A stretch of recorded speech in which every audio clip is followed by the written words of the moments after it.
Okay, once I get it on there, just very lightly go over it with the fondant smoother. I don't like to do that too many times because it actually heats up the buttercream that's underneath the fondant.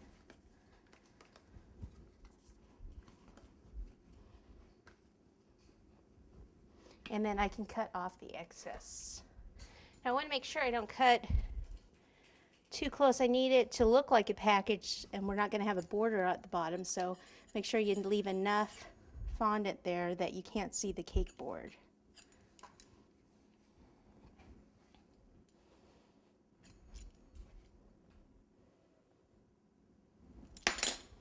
Always flip that over. If there's no cake crumbs on it, then you can reuse it.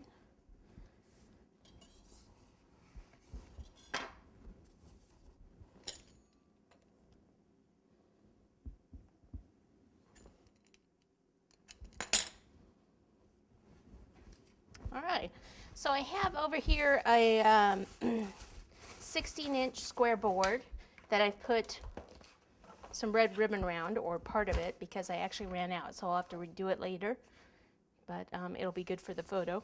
You're probably thinking, what the heck? What kind of video is this? She doesn't even have enough ribbon. It's called life, and this is reality. Right when you think you have everything for your cake, you don't. So you gotta go back to the store and get more ribbon. All right, double-sided tape. Down, lift this up with the spatula. And then I kind of tuck this under a little bit here.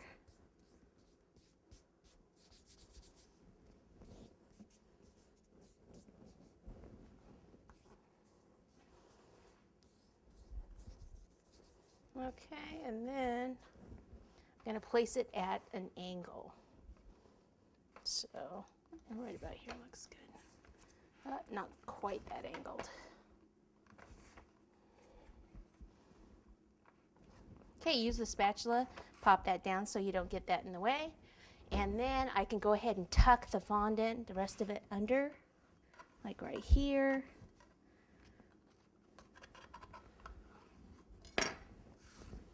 If you look at it from eye level, if you can see the cake board, you can just gently push this down. And I don't have my favorite spatula that I like to, usually like a palette knife to push in, but if you have anything like this, then you can just push that underneath, okay, and then just kind of bring it down. It kind of cleans that bottom area up.